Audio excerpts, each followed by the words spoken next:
Det her det er så videoen og bevisførelse inden for trigonometri matematik. Til først har jeg valgt sinusrelationen her.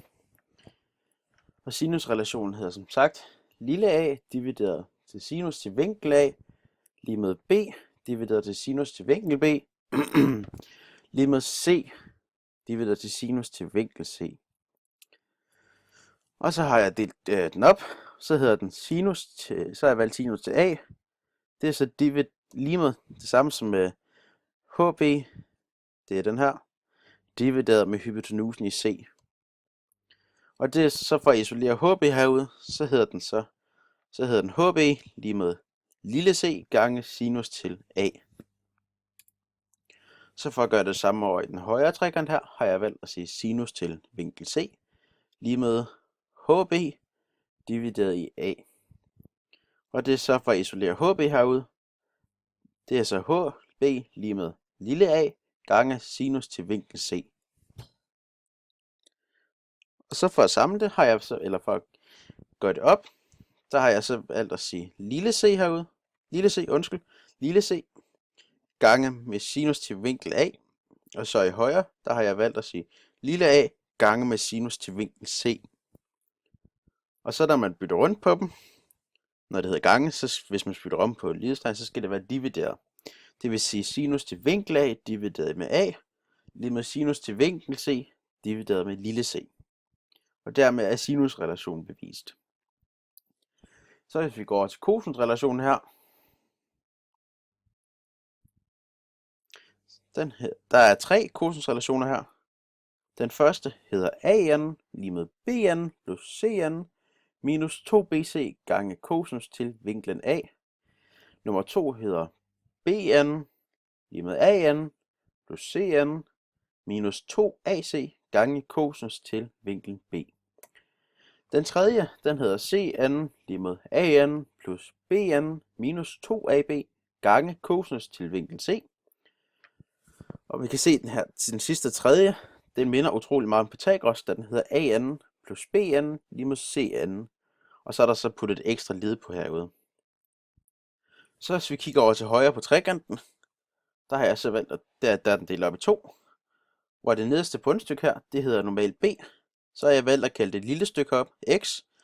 Og så må det sidste nødvendigvis være b minus x. Da hele stykket hedder b, og den er delt op i 2, så kan jeg minus det med x. Så den første her, det er den venstre vi har. Så hedder den x i anden plus h i anden lige med hypotenusen c i anden.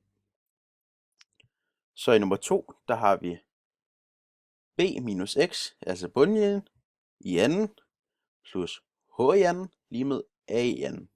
Altså hypotenusen er a i anden. Så her, der har vi cosinus til a. Det er den tredje her. Cosinus til vinkel a her. Lige med x divideret i c. Og så hvis vi skal have, isoleret x, så hedder den x lige med c hypotenusen gange med cosinus til vinklen a.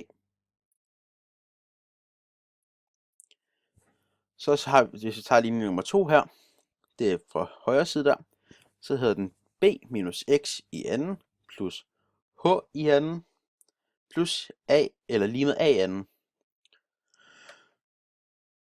Og så hvis vi så skal have fjernet parentesen hernede, så hedder den b anden plus x i anden minus det dobbelte produkt, altså 2bx. Så siger vi plus h i anden, og det er det samme som a i anden. Det er lige med a i anden. Så hvis vi tager linje nummer 1, den er uændret lige nu. Der hvor den hedder x i anden plus h i anden lige med c i anden. Så hvis vi tager herop, så skal vi have minuset ligning nummer 2 ved ligning nummer 1. Hvor vi så siger bn plus x i anden minus dobbelt produkt 2bx plus h i anden minus x i anden plus h i anden. Og der er det vigtigt, at vi husker parentes for ikke at få fortegnsfejl. Og det er det samme, som hvis vi siger a i anden minus c i anden. Og så kan vi så se hernede, at hvis vi tager det første stykke her, så kan vi udligne x i anden med x i anden og h i anden med h i anden. Det vil sige, at vi får det herovre, at vi får b anden minus 2bx lige med a anden minus c i anden.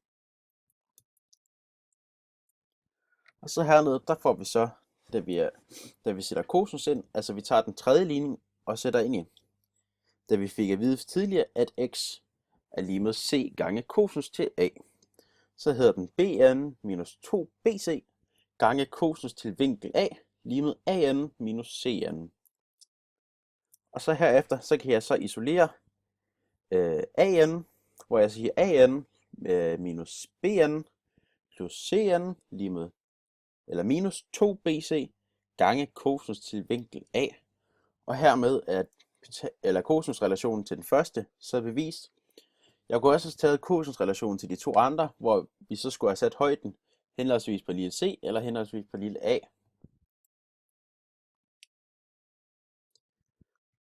Og så til sidst her, der har jeg så Pythagoras sætning, jeg vil vise. Og Pythagoras sætning, den lyder således, at an plus bn er det samme som cn.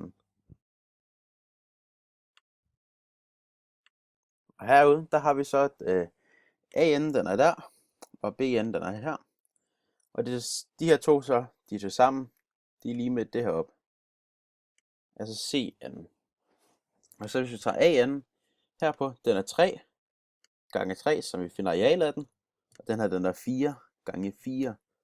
Og de her 3 gange 3 og 4 gange 4, de skal gerne være det samme som 5 gange 5, altså cn.